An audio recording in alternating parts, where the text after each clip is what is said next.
Bapak Ibu sekalian,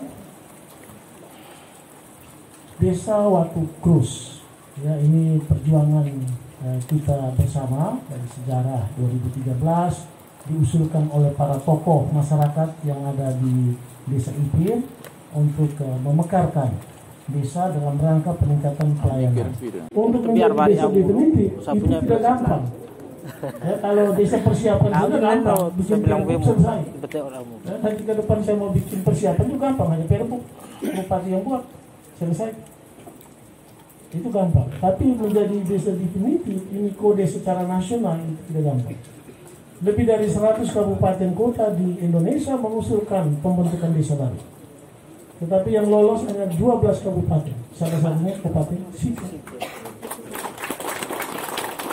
Dari kabupaten, bupati-bupati yang hadir, itu mereka hanya dapat kode desa itu 1 desa, 2 desa, 5 desa, 7 desa. Tapi Kabupaten Sika, 34 desa. Waktu dibacakan Kabupaten Sika, 34 desa, semua bupati lirik ke Bupati Sika. Ada yang bilang, oh ini bupati masih muda, ganteng lagi. Kode desanya juga banyak lagi. Jadi saya dengar ini saya tenang-tenang saja. Jadi dapat 34 desa tidak gampang. Ya, pekerjaan yang paling rumit itu adalah membuat data spasial. Ya, data spasial itu data citra satelit, kemudian buat pemetaan ya dengan koordinat. Itu pekerjaan namanya digitasi. Ya, digitasi itu membuat peta, itu gambar teliti. Ya, citra satelit harus sama dengan kenyataan. Ya, dari citra satelit itu ada selisih, bisa 1 meter, 2 meter. Tapi kita harus digitasi kembali. Ya, saya dulu belajar di Australia itu. Ya, saya belajar ArcView, itu masih 3,2 versinya. Jadi harus melakukan pencitraan. Itu hanya orang-orang hebat yang bisa seperti itu. Itu sangat teliti. Ya, jadi setelah itu selesai, 34 desa lolos, ya itu persyaratan utama. Ya, kemudian yang lain itu syarat penduduk, persyaratan batas yang sudah kita lakukan di ECC, ya, sehingga ini yang data menentukan. Ya, jadi dari lebih 100 kabupaten yang mengusulkan hanya 12, termasuknya. Oh, tidak apa. Dia bilang saya duduk di meja, tapi lebih aman ini. Nanti kalau saya kartu saya duduk kan. Saya kira dia bilang omong terlalu banyak.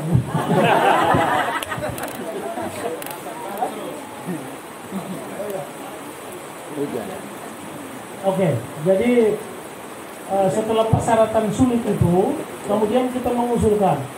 Memang ya, ada satu faktor yang kami rasakan itu adalah kedekatan, membangun relasi. Ya, kebetulan di Kementerian Desa dan Kementerian Dalam Negeri, saya ini STPDN Angkatan 03. Ya, ada angkatan saya itu sudah jadi dirjen semua di situ. Ya, dirjen-dirjen yang ada di Kementerian Desa, Kementerian Dalam Negeri yang mengurus ini pembentukan desa baru. Sama adik-adik lagi ada yang direktur, ya, mereka ada yang staff. Jadi saya kumpulkan mereka semua, tolong bantu. Kabupaten Sika perlu, ya, 34 desa ini harus cepat kasih kodenya. Ya, kalau tidak kami akan lambat dalam pembangunan. Juga mereka siap kakak, ya, mereka kerjakan dan dengan tekun lolos 34 desa. Sebenarnya ada 3 desa yang kurang, tapi untung informasinya tepat sehingga kita segera melengkapi data-datanya dan lolos 34 desa, termasuk Desa Watu Krus. Ya, jadi ini teknis, ya, tetapi jangan abaikan teknis itu penting. Ya, karena teknis lolos semua persyaratan-persyaratan, maka dapat kode desa. Keuntungan besar untuk kita orang Kabupaten Sika.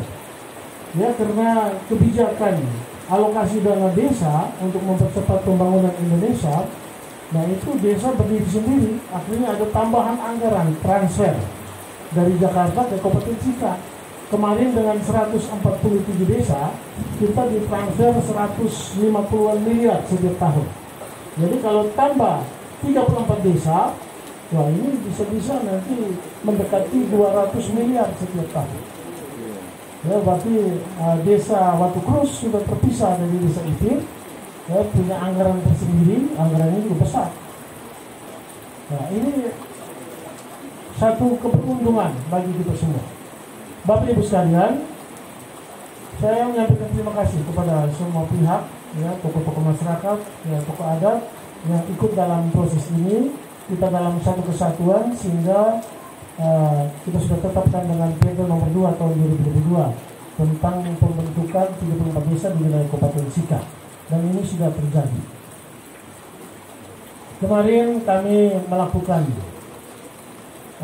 Zoom meeting dengan pejabat di Kementerian ESDM dan pimpinan-pimpinan, ya, bos-bos besar dari PT PLN Persero Jakarta, juga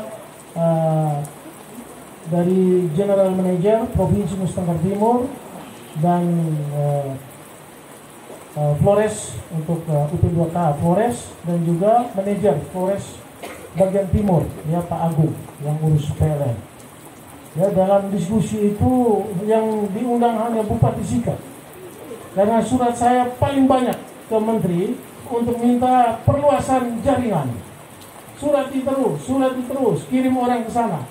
Ya, mungkin mereka bosan, jadi mereka ajak untuk Zoom meeting. Ya, dalam Zoom meeting itu dipimpin oleh salah satu direktur, yaitu Pak Hari Momon namanya. Mau aneh apa? Ya, lihat saya langsung begitu akrab. Ya, jadi kami komunikasi enak. Saya terkejut. Ada 2 pejabat tinggi PLN di Jakarta, itu mereka pernah menjadi manajer PLN di Momere. Ya, satunya itu Pak Lambas, satunya Pak Wayan. Jadi waktu komunikasi semua data mereka tahu. Ya, termasuk listrik belum masuk sampai di mana, di Kado, ada beberapa tempat di sini. Dia tahu semua. Dia tahu semua data. Ya, kita diskusi baik, ya, saya minta semua. Dan puji syukur tahun depan sudah tuntas seluruh wilayah Kabupaten Sika. Tahun depan itu mereka dapat perintah langsung dari Menteri. Ya, tahun depan harus sudah tuntas, termasuk di Semparong dan Desa Lidi dan juga Koja Gede yang di Pulau. Ya, kemudian dengan tambahan 34 desa, saya sampaikan 34 desa. Jadi ada satu desa di Waipaar, desa Waipaar di Kecamatan Tanibunda. Nah, itu juga wajib pasang listrik. Karena target PLN itu harus menjangkau seluruh desa. Ya, ada satu desa kemarin di Mego. Ya, desa apa? Dainbere. Ya. Dainbere juga sama. Ya, dan dusun-dusun. Ya, sehingga mudah-mudahan 2023 ini selesai. Jadi dengan terbentuknya 34 desa, manfaatnya banyak. Nanti semua program-program kementerian lembaga dia mengikuti kode desa ini. Ya, jadi mau program apa saja, mau program Kementerian Sosial, dia perhatikan di desa Batu Kus tersendiri. Nanti dana BLT-nya juga tersendiri. Ya, sehingga Bapak Ibu sekalian, apa yang perlu kita lakukan ke depan? Ya, yang pertama, untuk persiapan pemilihan kepala desa. Karena ini persyaratan untuk mendapatkan dana transfer tersendiri bagi desa Batu Kus dan 33 desa lainnya. Kita berencana di awal tahun 2023 sudah terjadi pemilihan kepala desa, sehingga terbentuk desa definitif dan kepala desa yang definitif juga, jangan penjabat saja. Ya, sehingga ya para pemuda menyiapkan diri ya untuk menjadi kepala desa di sini. Ya, pemuda, orang tua sama saja, yang penting dapat kepercayaan, ya itu bisa dipilih. Tugas pertama setelah terpilih kepala desa atau